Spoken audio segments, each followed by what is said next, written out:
வணக்கம், நான் தான் உங்கள் Shabdeena. Welcome back to Shabdeena's kitchen. இன்றைக்கி நம்ம கிச்சனை பார்க்க போது ஜவ்வரிசி இட்லி.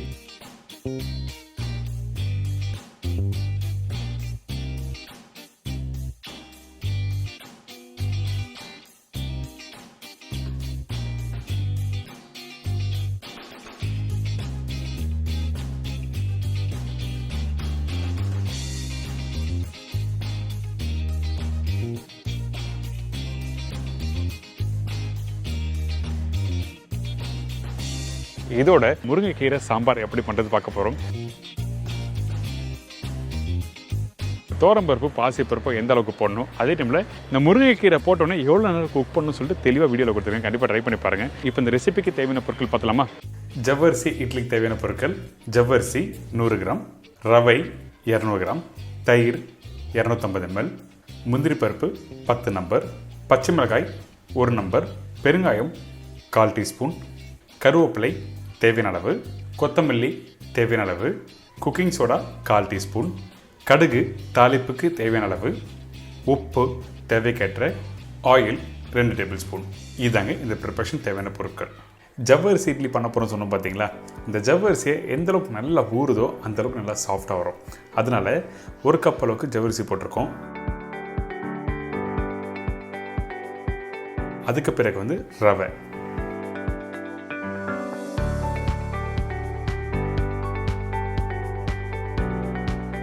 இப்போது இந்த ஜவ்வரிசியும் ரவையும் ரெண்டுத்தையும் நல்லா மிக்ஸ் பண்ணுங்கள். மிக்ஸ் பண்ணி முடித்த பிறகு தயிர் போட்டிருக்கோம். தயிர் நீங்கள் யூஸ் பண்ணும்போது கொஞ்சம் புளிச்ச தயிர் இருந்தால் நல்லாயிருக்கும். இதில் சில பேர் என்ன பண்ணுவாங்கன்னா, கடலைப்பருப்பும் கொஞ்சம் லைட்டாக அரைச்சி ஊற வச்சு அரைச்சி மிக்ஸ் பண்ணுவாங்க.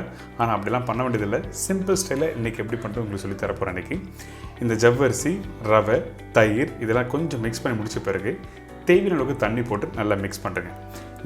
நீங்கள் தோசை மாவு, இட்லி மாவு வீட்டில் அரைப்பீங்களோ, அரைச்ச உடனே மாவோட பக்கம் உங்களுக்கு தெரியும் பார்த்தீங்களா? அந்த மாதிரி அளவுக்கு கரெக்டாக தண்ணி ஊற்றி மிக்ஸ் பண்ணி எடுத்துருங்க. இந்த மாதிரி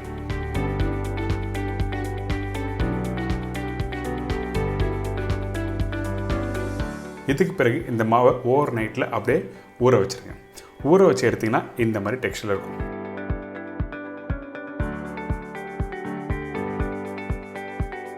இந்த இடத்துல நீங்கள் கவனிக்க வேண்டிய விஷயம் என்ன கேட்டிங்கன்னா, ஜவ்வரிசி கையில் எடுத்திங்கன்னா பூ மாதிரி நல்லா மேஷ் ஆகும். ஸோ இந்த மாதிரி உங்களுக்கு இட்லி நல்லா சூப்பராக வரும். அதனால தான் நல்லா ஊற வைக்கிறோம். இதுக்கு பிறகு தாளிப்பு போட போகிறோம். அதாவது காஞ்சிபுரம் இட்லிக்கு தாளிப்பு போடுவோம் பார்த்தீங்களா? அந்த மாதிரி தான். கொஞ்சம் எண்ணெய், அதுக்கு பிறகு கடுகு, காரத்துக்கு ஏற்ற மாதிரி பச்சை மிளகாய். உங்களுக்கு கொஞ்சம் அதிகமாக காரம் வேணால் அந்த டைமில் இன்னும் ஒரு பாதி பச்சை மிளகாய் சேர்த்துக்கலாம்.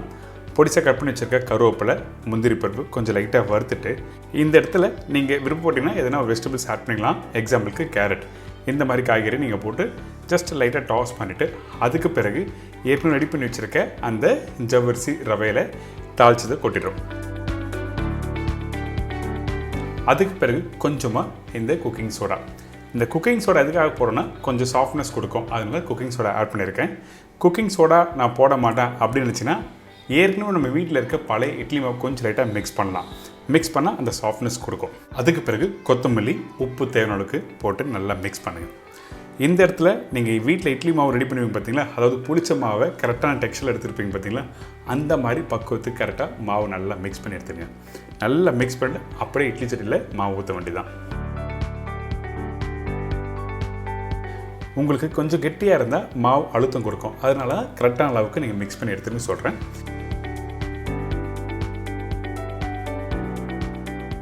இப்போ இட்லி சட்டி நல்லா சூடாக இருக்குது. இந்த சட்டியில் கொஞ்சம் லைட்டாக எண்ணெய் அப்ளை பண்ணிவிட்டு தேவையான மாவை கரெக்டாக இட்லி சட்டியில் ஊற்றி குக் பண்ணிங்கன்னா ரெடி. இந்த குக் பண்ண டைமிங் என்ன கேட்டால் கரெக்டாக 8லேருந்து 10 நிமிஷம் அளவுக்கு நீங்கள் கரெக்டாக டைமிங் விட்டு குக் பண்ணணும். ரொம்ப நேரம் ஸ்டீம் பண்ணோன்னா கரெக்டாக 8லேருந்து 10 நிமிஷம் நீங்கள் போதும்.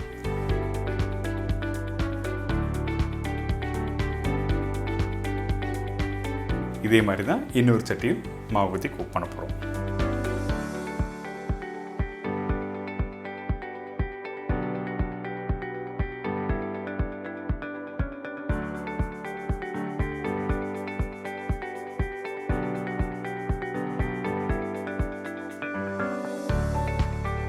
இப்போ பார்த்தீங்களா, இந்த இட்லி நல்லா வெந்திருக்கு. இப்போ நம்ம செக் பண்ணி பார்த்தலாம் எப்படி சாஃப்டாக இருக்கா இல்லைன்னு பார்த்தலாமா?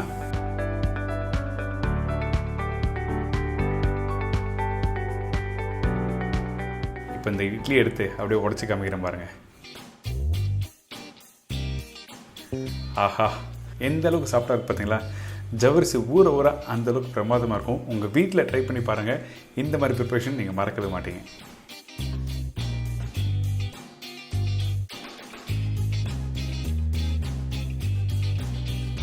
இது தொடர்ந்து முருங்கைக்கீரை சாம்பார் எப்படி பண்ணுறது பார்க்க போகிறோம். முருங்கை இலை 1 கைப்பிடி, துவரம்பருப்பு 6 டேபிள் ஸ்பூன், பாசிப்பருப்பு 1½ டேபிள் ஸ்பூன், சின்ன வெங்காயம் 20லேருந்து 25 நம்பர், தக்காளி 2 நம்பர், பூண்டு 15லேருந்து 20 பல்லு, காய்ந்த மிளகாய் 3லேருந்து 4 நம்பர், சீரகம் 1 டீஸ்பூன், பெருங்காயம் 1/2 டீஸ்பூன், மஞ்சத்தூள் சிறிதளவு, சில்லி பவுடர் 1/2 டேபிள் ஸ்பூன், தனியா பவுடர் 3/4 டேபிள் ஸ்பூன், கருவேப்பிலை சிறிதளவு, கொத்தமல்லி தேவையான அளவு, கடுகு 1/4 டீஸ்பூன், உப்பு தேவையான அளவு, எண்ணெய் சமைக்கிறதுக்கு தேவையான அளவு, நெய் 2 டேபிள் ஸ்பூன். இதாங்க இந்த ரெசிபிக்கு தேவையான பொருட்கள். இந்த முருங்கைக்கீரை சாம்பார் பண்ணுறதுக்கு நம்ம என்ன பண்ணுறோம்னா, இந்த துவரம்பருப்பும் பாசிப்பருப்பும் தண்ணியில் நல்லா ஊற வச்சு வாஷ் பண்ணி எடுத்து வச்சுருக்கோம். நல்லா ஊறினா தான் நல்லா வேகும். அதனால தான் நல்லா ஊற வச்சு வேக வைக்கணும்னு சொல்கிறேன். இப்போது இந்த ஊற வச்ச இந்த துவரம்பருப்பும் பாசிப்பருப்பும் இந்த குக்கரில் போட்டிருக்கேன். தேவையான அளவுக்கு தண்ணி ஊற்றி நல்லா வேக வச்சுருங்க. அதிகபட்சம் ஒரு 3லேருந்து 4 விசில் விட்டிங்கன்னா கரெக்டாக இருக்கும். இதில் கொஞ்சம் மஞ்சத்தூள் போட்டு வேக வைக்கிறது தான், அவ்வளோதான். பருப்பு நல்லா வெந்தால் தான் உங்களுக்கு கரெக்டான டெக்ஸ்சர் கொடுக்கும். அதனால தான் நல்லா மசிட்டு சொல்லி விட்டுருங்க.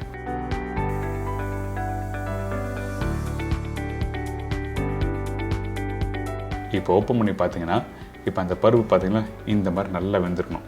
சில பருப்பு 1-2 பருப்பு வேகாமல் இருந்ததுன்னா அந்த டைமில் நம்ம வீட்டில் இருக்க மத்து போட்டு நல்லா கடைஞ்சிருங்க.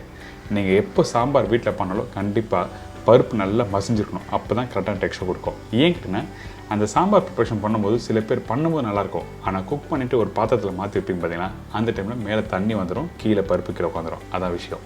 இதுக்கு பிறகு மண்சட்டியில் கொஞ்சம் எண்ணெய் ஊற்றிருக்கேன். கடுகு, சீரகம், காஞ்ச மிளகாய் தாளி போட்ட பிறகு இந்த சின்ன வெங்காயம் நான் 20லேருந்து 25 நம்பர் சொல்லியிருக்கேன். நீங்கள் வேணால் ஒரு 5 நம்பர் எக்ஸ்ட்ரா போடலாம், தவறு எதுவுமே இல்லை. அதே டைமில் பூண்டு, பச்சை கருவேப்பிலை போட்டிருக்கேன். இந்த வெங்காயம் கொஞ்சம் நல்லா வதங்கி வர டைமில் நம்ம என்ன பண்ணுறோம், இதில் தக்காளி போட போகிறோம்.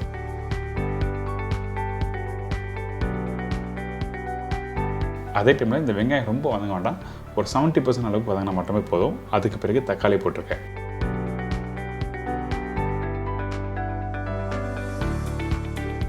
இப்போ மஞ்சத்தூள், சில்லி பவுடர், தனியா பவுடர். நான் பிளெயின் சில்லி பவுடரும் பிளெயின் தனியா பவுடரும் போட்டிருக்கேன். வீட்டில் குழம்பு தூள் இருந்ததுன்னா நீங்கள் 1 டேபிள் ஸ்பூன் போட்டுக்கலாம். இதுக்கு பிறகு உப்பு போட்டிருக்கோம். உப்பு போட்டு அந்த மசாலாவோட இந்த வெங்காயம் தக்காளி மசாலா நல்லா மிக்ஸ் பண்ணுங்கள். அதுக்கு பிறகு கொஞ்சமாக தண்ணி ஊற்றி நல்லா கொதி வரட்டும்.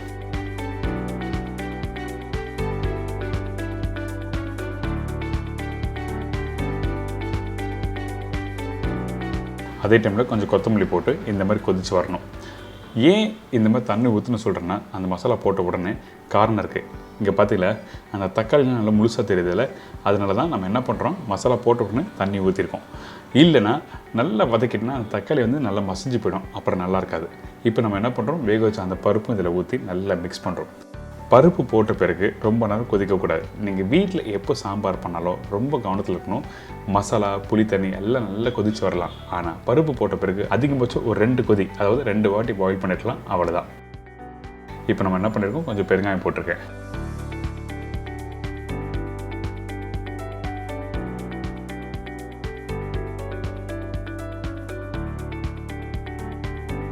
இப்போ நல்லா கொதிச்சு வருது தான். இந்த டைமில் நம்ம என்ன பண்ணுறோம், முருங்கைக்கீரை போட போகிறோம். முருங்கைக்கீரை நல்ல பிஞ்சான கீரை எடுத்து நல்லா வாஷ் பண்ணி எடுத்து வச்சுக்கோங்க. அதுக்கு முன்னாடி இந்த பருப்பு ஒரு டெக்ஸ்சர் காமிக்கிறேன். இந்த மாதிரி கரெக்டான டெக்ஸ்சர் இருக்கணும். ரொம்ப கெட்டியாக இருந்தாலும் சாப்பிட பிடிக்காது, அதே டைம் ரொம்ப தண்ணியாக இருந்தாலும் சாப்பிட பிடிக்காது. அதனால தான் இந்த சாம்பார் கரண்டிலேருந்து எடுத்து நீங்கள் ஊற்றிங்கன்னா இந்த மாதிரி இறங்கணும். அதுக்கு பிறகு தான் இந்த முருங்கைக்கீரை போடுறோம், சரிங்களா?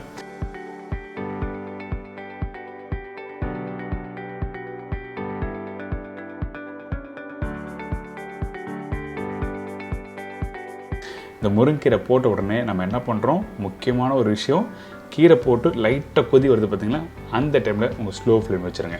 அவ்வளோதான். ரொம்ப நாள் கொதிக்கக்கூடாது. அப்படி கொதிச்சா அந்த கலர் போய்டும், பார்க்கும்போது நல்லா இருக்காது. இந்த கீரை வேகிறதுக்கு ரொம்ப டைம் இருக்காது, அதிகபட்சம் ஒரு 2 நிமிஷம், அவ்வளோதான்.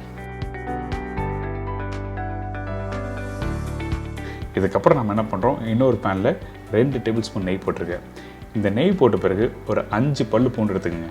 அந்த பூண்டை ஒன்றும் பாதி நல்லா இடிச்சிட்டு கொஞ்சம் லைட்டாக வதக்கணும்.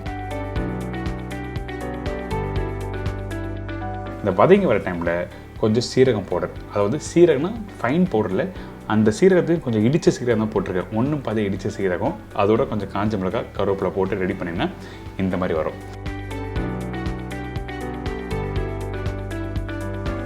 இதை எடுத்து அப்படியே அந்த சாம்பாரில் போட்டு மிக்ஸ் பண்ணி எடுத்து சர்வ் பண்ணால் சூப்பராகும். கண்டிப்பாக ட்ரை பண்ணி பாருங்கள். இந்த சாம்பார் உங்கள் வீட்டில் எல்லாருக்கும் ரொம்ப பிடிக்கும். அதனால் இன்றைக்கி நம்ம கிச்சனில் ஒரு சூப்பரான முருங்கைக்கீரை சாம்பார் எப்படி பண்ணுறது சொல்லி கொடுத்துருக்கேன்.